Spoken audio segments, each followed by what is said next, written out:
We meet Daniel Hillard. We do. Robin Williams. I loved Robin Williams a lot. He's a voice actor. Yes, he's a voiceover artiste, isn't he? Yeah, he's doing a cartoon where he's watching the cartoon and dubbing it, which is not really how they do it. No. But for the purposes of the film, that's what he's doing. And he's in a studio and he's just off the cuff and he's being witty and funny. He's doing one of his 7 voices. It's just so much fun. Or is it? I don't know. And then, as you say, he has a moral quandary because the bird is given a fag. Now, what cartoon in 1993 would put a fag in a bird's mouth and light it? But everybody in the studio is smoking, so that's the funny joke, and they can't see his problem with it. Yeah, and so he decides he's going to take the moral high ground and quit. And Before doing an impression of Gandhi. Don't like smoking, but happy to do a funny Indian voice. Happy for racial slurs. And then he says, in the words of Porky Pig... Piss off, Lou. I don't remember Porky Pig saying that. No, I never remember Porky Pig ever saying piss off. But that's supposed to encapsulate Daniel's character in a nutshell, which is like, yeah, he's sort of out there, he's left field, he's wild and crazy, but, you know, he's got morals and he's got a moral code. But actually, he's an insufferable prick. Yeah. His character, Daniel, I just hated him immediately. He's not going to do an animation where the main character puffs on a cigarette. Yet the other stuff he's willing to do, the subterfuge, the lies, the crimes. It's a weird film. It's It needs to be sealed in concrete and no one can see it because it's gonna. Yes. It just encourages psychopaths.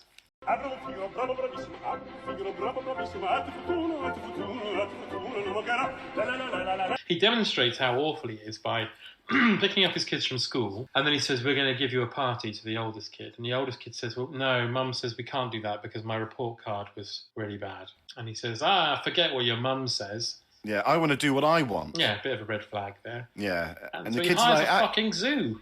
Yeah, he gets a zoo and he basically trashes the house in that comedic way where you think that there's no actual consequences of his actions, but in reality you'd be like, they're all going to get fleas and ticks and horse bites. They're all going to get ravaged at some point. A raccoon's going to fucking eat one of the kids. A monkey's going to rip one of the kids' faces off.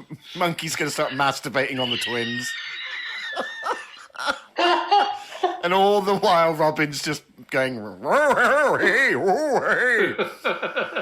But then the neighbour complains because one of the fucking zoo animals has come into her garden and eaten her flowers. That's right. So she rings Sally Field at work. She's got a great job working for some sort of like high corporate version of Laura Ashley. Yeah, she's made a massively good career for herself. He's upset because she chose a career, because when she comes home and has a go at him and turns off the music by reaching under a horse who's eating the lovely cake she's brought home for her children. Yes, exactly. Which has really pissed me off, because she's brought home this lovely cake. He's standing on a table dancing to Jump Around by House of Pain with the kids. And he's got a baseball cap on and a wonky angle like he's a member of the Beastie Boys, and it's just so upsetting to see. And then when she has to play the bad guy, quite rightly, and turn the really loud music off, which you can hear down the street, he turns to the kids and says, "Party's over, guys." Like, no, fuck you. I know. My bitch wife's just come home. Yeah. It's like, oh, come on. Because you find out that he's been in and out of jobs for years. She's the only bit of stability in this family's life. As funny as Daddy is when he puts breadsticks up his nose and goes, "I'm a walrus," every fucking morning. And they're like, yeah, that joke's wearing a bit thin, Dad. She's out fucking earning the money. I mean, you should see what he did when he put it up his arse and said he was a popsicle. But they live in a really nice house. God. And I'm willing to bet that Miranda, Sally Field's character, has made that house happen. Yes. She works. She slaves all day, and then she comes home. She's in charge of all the soft furnishings. She pays all the. She pays all the bills. Yeah. Sorts out everything. Robin just drifts in and out, going, "Oh my God, I'm a wall." And it's like, oh, God, you fucking tedious turd. Stop it. Like you just said, I slave all day. You keep quitting jobs, and then he goes, you chose that career. It's like, fuck off. Yeah, only because I was forced to. Only because I had to. I wanted to actually do a PhD major in science, and I wanted to go down that avenue. But no, you were too busy out on the street fucking, "Oh, look at me, I'm a tree." I had to fucking get money on the table. I had to earn shekels. While you're doing 100 quid voiceovers every now and then and quitting. Or you're out walking dogs and losing them and coming back and going, "Fuck you, the government." I mean, it's just fucking arsehole. But then she says, I'm sorry, Daniel, I can't take any more of this. Yes. I think we should get a divorce. I want a divorce. Quite rightly. And he says, oh, don't take my children away from me. Yeah, then he immediately caves in and does that sort of reverse guilt thing on her. Mm-hmm. Look, oh, not my kids, they're my heir. Hey, talking of air, look, I'm a balloon. No, Daniel, stop it. So he goes to see his brother Frank, who's Harvey Fierstein. Ah, lovely Harvey. He's amazing. Every time he's in a film, he's always talking to his mother. Yes. That seems to be, Yeah. it's in his contract, because in Independence Day, he's like, I gotta call my mother. Ma, listen, get your stuff together and head for Anniston's. So, yeah, he says, he goes to see his brother, and Harvey says, it'll blow over, don't worry about it. Talking of blow over, how's your private life? Yeah, just be serious, for fuck's sake. So they have their custody hearing. Yeah. And the court grants sole custody of the children to Sally Field. And he's like, you can't take my children away from me. And the judge says, all right, I'll give you 90 days to find a steady job. It's the only bit in the film where he doesn't do any comedy voices to the judge. You can tell it's serious. Yeah. Although, obviously, when he walks out, he does little fart noises as he leaves. Just because he has to get one in, you know? So then he has a meeting with his liaison officer. And this bit, apparently, was like 200 takes. And you can tell. Which he's they like do. going, I do voices. Yeah, they do it as a montage thing, don't they? And each one is more tedious than the other. And you can tell that the one they used is probably like take 200. He's like, oh, I'm a hot dog.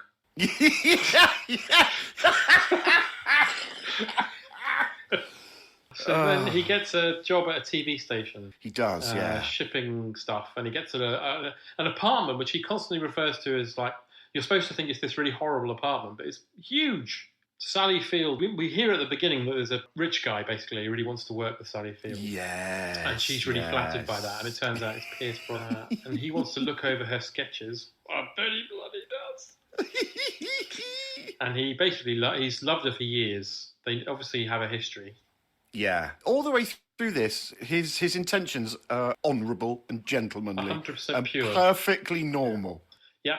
He does his best, you know. And here's the other thing that I you know, when the kids have dinner around at Robin's shithole, which is obviously bigger than my fucking flat. Yeah. Which is not a shithole. The little girl who plays Natty, she's been in loads of stuff since. Yeah. But she's got obviously she looks like she's -6 in this. She's so tiny and whatever. But she's got like an old lady's face. It's really upsetting. She was in Don't Look Now at the end.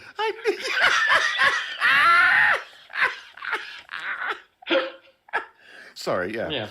It's just bizarre. It is. They're having takeout food, and you're supposed to think he's a big failure because he couldn't cook. Yes, yeah. And there's tension. They're like, when are you coming home? And he's like, oh, I can't come home because your mother's a And he also, when his kids are upset, he's like, oh, look, I'm a toad. Blah, blah, blah. And they laugh for a minute, and he's happy with that. He's like, that's my parenting done. Yeah, and you can see their cold, dead shark eyes start to develop as they look at their dad. Let Sally Field, when she comes to pick up the kids, let slip that she's going to get a housekeeper. And Robin even sort of goes, oh, you're a shit mother then. It's like, really? Oh, my God. No, because when you were living there, you didn't do that. Mm-hmm. And you had all the fucking time in the world after spending the day going, I am Chinese, if you please, in the fucking mirror to no one. He then does something you shouldn't do. He says in front of his kids, well, I can pick them up. Don't put her in that position, you absolute bastard. Because the kids are like, yeah, Dad can do it. And she's like, no, I don't want you to because you're a fucking dipshit. And then he says, oh, can I see the advert you're putting in for the housekeeper? Yeah, I want to see what's going on in my absence. It's got nothing to do with you, actually, but go on then. And then he changes changes the phone number. Changes the phone number. So that's really underhand already. Oh, it's awful. And then when she goes home, he then rings her, putting on different voices. Now, if you are the wife of Daniel, as soon as he rings up and goes, hello, I'm asking, you just go, Daniel, get off the fucking phone, you prick. Yeah. And then she's like, I'll never find a decent nanny now. And then he calls with very strong credentials. Oh, hello, dear. Hello, dearie. Yes. And then she asks for his name and he panics. And this is a familiar trope in films, isn't it? The, oh my God, I immediately need to come up with something. And he looks at a newspaper and the newspaper headline says, Police Doubtfire was accidental. So he comes up with Doubtfire. So, I mean, that film could have gone in many other directions. He could have chosen... Mrs. Freddie Star Ate My Hamster. Mrs. Freddie Star Ate My Hamster. Or he could have panicked and just said, my name is Mrs. Making this up on the spot at the moment. You know, he could have done that. Mrs. Staring at My Genitals. Fooling Sally Field. He hangs up the phone and goes, Showtime. Like, you Showtime. Fucking weirdo. Showtime. Yeah, this is your life, Daniel, for God's sake. So he then goes to see Brother Frank, who is a makeup artist for film. Yeah, and we get to see lovely Scotty Capurro. From Phantom Menace. He knocks on Frank's door and there's a joke here where he says, can you make me a woman? Yes. So Frank first dresses him up as a Puerto Rican hooker. Yeah, with big long red nails. Cuban Cruella de Vil. Yeah. And then he goes to, like, Polish fishwife, then just turns into Barbara Streisand. And then you see him walk in finally from behind. You don't see his face. And then Frank says, I'm a genius. Yeah. Doubtfire turns up for the interview. And really, if it was, again, in the reality of the world that he lived in, when the door opened, Sally Field would go, Daniel, why are you dressed up like that? I've written here the family should say, Dad, why are you dressed like a woman? Exactly, Dad, what the fuck now? Yeah. Because it's so obvious it's their dad. Yeah. And there's lots of, I'm such a lovely lady. Oh, I love children. Oh. Yes, there's that sort of he sort of ingratiates himself with the family, doesn't he? And, who's this wee young Trojan of a lad with a big hard cock? Calm down, rein it in. Because it goes into dodgy territory all the time when he's as Mrs. Doubtfire. I feel like I've known you for years. I'd love to hire you as the nanny. He gets on the bus and the bus driver's like, carry on moment. Yeah. Should have been Kenneth Connor. Should have been. Do you mind, dear? Where are you going, love? All the way, dearie. Chance to be a fine thing. Immediately crashes into a school. Yeah. And they reprise this a bit later on, don't they? Where he gets back on the bus and the driver is now like, well, we've met 2 or 3 times, and he's now basically going, do you want somewhere nice and warm, someone to go home with? And then sees Robin Williams' ridiculously hirsute hairy leg. Yeah. And then just says, I like Mediterranean women. But when he gets home, Mrs. Selner, the liaison officer, is there. Yes. And then also, when he says, oh, that's my sister staying with me, and the liaison officer goes, oh, your sister's English. No. Yes. She's Scottish. Why do you keep saying she's English? I know. It's just... Do you think maybe they were kind of going in the script for a Mary Poppins type character? I don't know. Or maybe Robin was just doing different voices every day and no one just had the heart to go, Robin, can you just pick one and stick with it? So there's a bit of farce. He drops the mask in the street. He gets run over by a truck. Yeah, so he's panicking. He can't let, Mrs. Wound Up Tight see him. Yeah. So he decides to dip his face in a cake and then pretend he's got a face mask on. Which drips into her coffee. Tea. Yeah, tea. And then he does it on purpose. Oh, 2 drops. Did you read that wasn't supposed to happen? It was the studio lights made it melt so quickly. So that was he Robin. Improvised. Ad-libbing. Brilliant. Yeah. So then it's his first day as being Mrs. Doubtfire. Yes, and he here's the treats thing. them like fucking slaves. I was going to say, this is the first time he gets to spend a quality day with his children since he's had to move out, and he immediately sets about punishing them and giving them chores. He throws them. What a way to get them on his side. Yeah. He's got the little one with the old lady face polishing brass candlesticks like some Victorian fucking urchin. It's like killed Donald Sutherland. I'll never forgive you for that. He just basically gets them working. Yeah.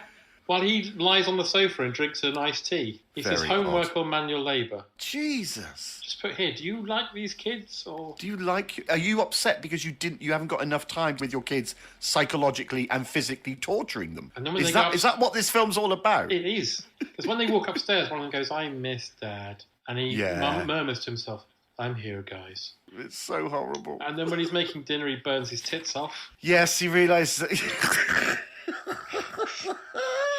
And then somehow manages to pay for a $200 takeaway dinner. Yes. And you think, well, and how long are you going to keep doing that?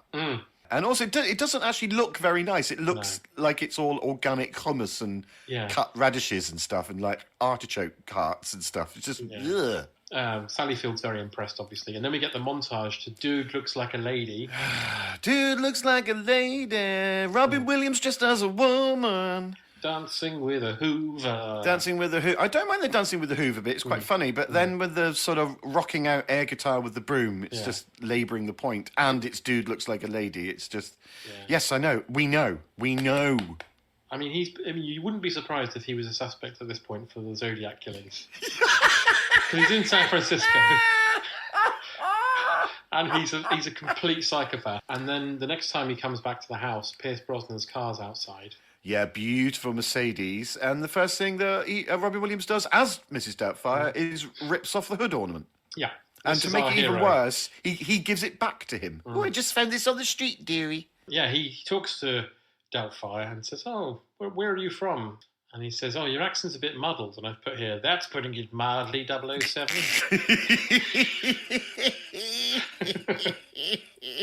And again, he's not accusing. It's just a gentle inquiry that any normal, sane person would meet if they met someone whose face looks a bit like melted plastic. And they're looking after children. And they sound like they come from anywhere in the world. And so you'd sort of just put in a few feelers just to sort of go, Yeah. Oh, God. Yeah, so then Sally Field takes him to one side and says, look, could you stay late? Because I'd like to go for a drink with this really nice man. Yeah, and Robin Williams immediately kicks in with, oh, no, he's probably going to rape you or sexually assault you. Yeah. So then we get the worst scene in the film. Oh, where he goes for a piss, and his young son has to walk in and see him. He witnesses his father's junk. Yes, dressed as Mrs. Doubtfire. How traumatizing would that have been for this child?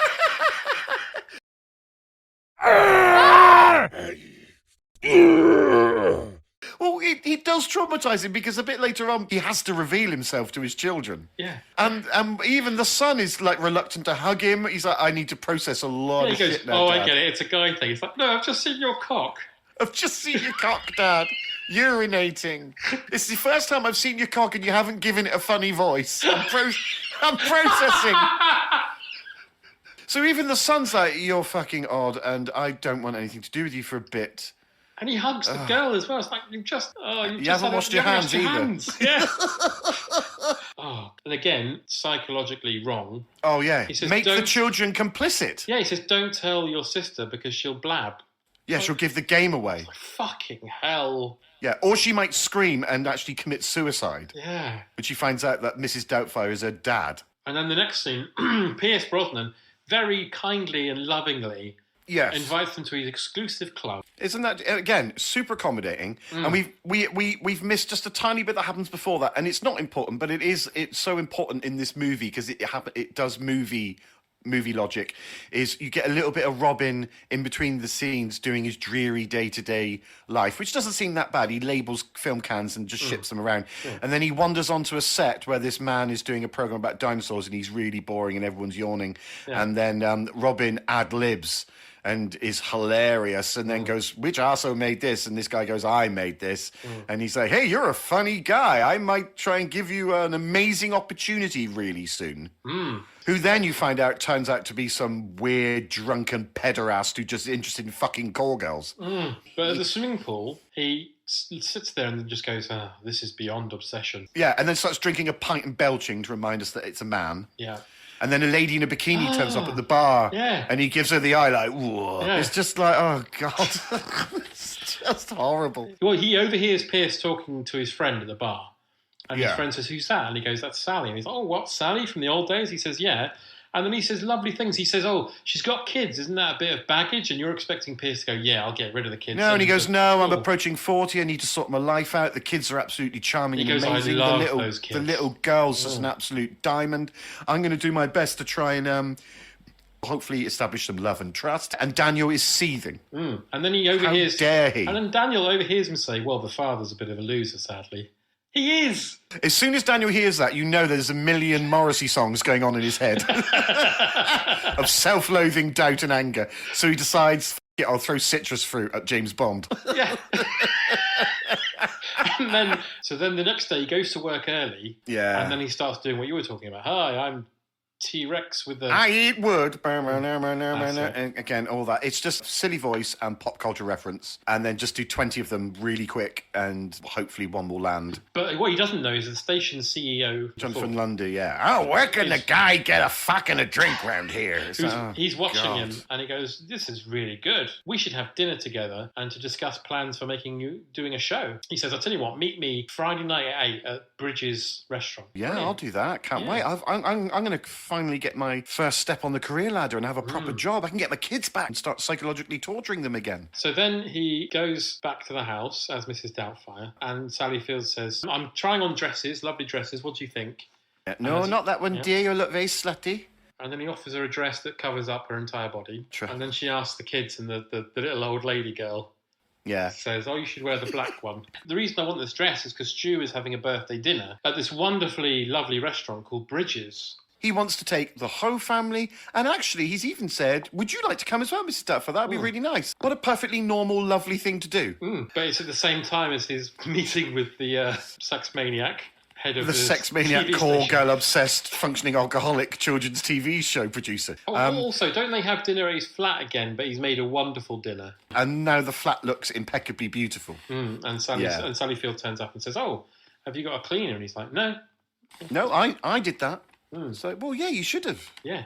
Yeah, what, you want me to give you some sort of fucking chuffy badge or something? Because you fucking cleared up your shit a bit. Exhausting character.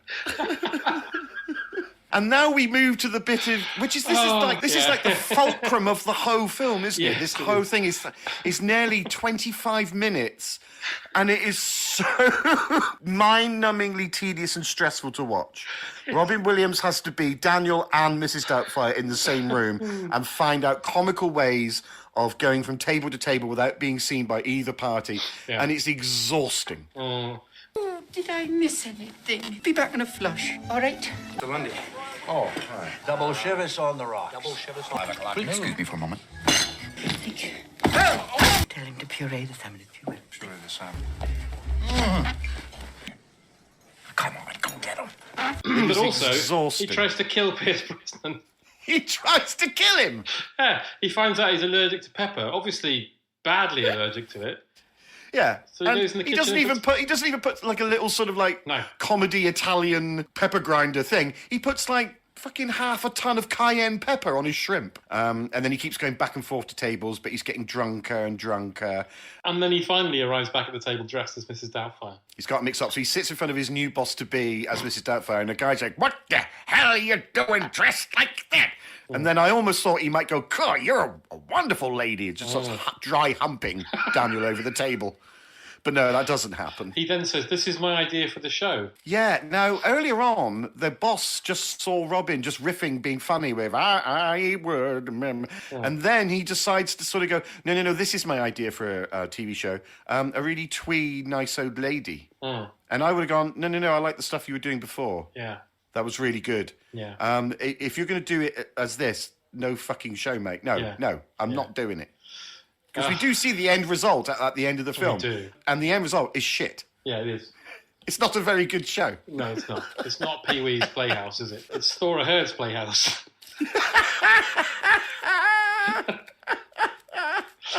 Yeah, then goes, I need to go back to the other seat, but then realises that Pierce Brosnan is genuinely choking to death. Because he has severe allergic reactions. And even then, Daniel goes, I think I might have gone too far now. So I'm going to do the Heimlich manoeuvre. Yes. As the shrimp leaves his throat, Daniel's mask peels off. Which is genuinely frightening. Terrifying. And then the game is up. Yeah. Everyone just leaves the restaurant like, you horrible, spiteful, vengeful, deceitful man. Can you imagine? That'd be in the papers for weeks. And then we cut back to the court custody, and it all gets very serious now. Yeah. And the judge is trying to be as understanding as he can. Like, look, I know you dearly love your children, but the way that he even says that your actions have been insane, and I can't let you near them anymore unless you're with a court-appointed person. Yeah, with a supervised Which is a visits. perfectly rash... I would have said the same. Your eldest child saw your cock. Mm-hmm. Are you happy about that? You then told them not to tell their other sibling. I mean, that's classic abusive behaviour. After revealing yourself to your children. Yeah. So the judge goes, no, I'm sorry, full custody now to Sally Field. You'd expect this movie to go full on. The judge goes, my God, you love your family. Full custody to you. Let's shoot Sally Field and eat her. You were expecting it to go that way. A big, happy family. Or they get back together because Sally Field goes, actually, he did clear up his apartment. He's got a job now. He can cook. Oh, come here, you lovable rogue. Oh. But it doesn't. It goes down that, no, you're staying divorced. And I kind of like that element about it. Yeah, I do. It's the only logical conclusion. It's the only bit of actual, realism and logic that actually stays in the whole thing. Fine. And then it cuts to the house. And there's a knock at the door and the kids are like, oh, it's the new nanny who's going to look after us on the weekends and evenings. Yeah. And they open the door and it's Robin Williams. And it's Dad. She says, and they said, well, what about what the judge said? And Sally Field goes, I told him it was fine. I've actually decided it's easier if I know where your dad is at all times now. Yeah, so they get in the car and they drive off. Hopefully not to just drive straight into the water and kill them all, which could possibly happen. That oldest kid, though, if I was the director of this film, I'd say to him, after the scene where you've seen your dad having a piss, for the rest of the film, I want you to play it where you're wide-eyed and looking completely traumatised for the rest of the film. Drawing pictures on a pad. Yeah. Instead of ending it like that, it ends with a little soliloquy, a little author's message. It's so I had upsetting. a letter here from a little girl whose parents have separated. So their families come in all kinds of shapes and sizes. Some live alone, some live with men that live in a basement and have blocked out windows. Some have two mummies and daddies, some have no mummies and daddies at all. And then it ends with that schmaltzy shot of the San Francisco Bay. Thing you should do is dress as a lady and take over their lives. Is infiltrate a family from within and ruin their lives. Oh, me dearie.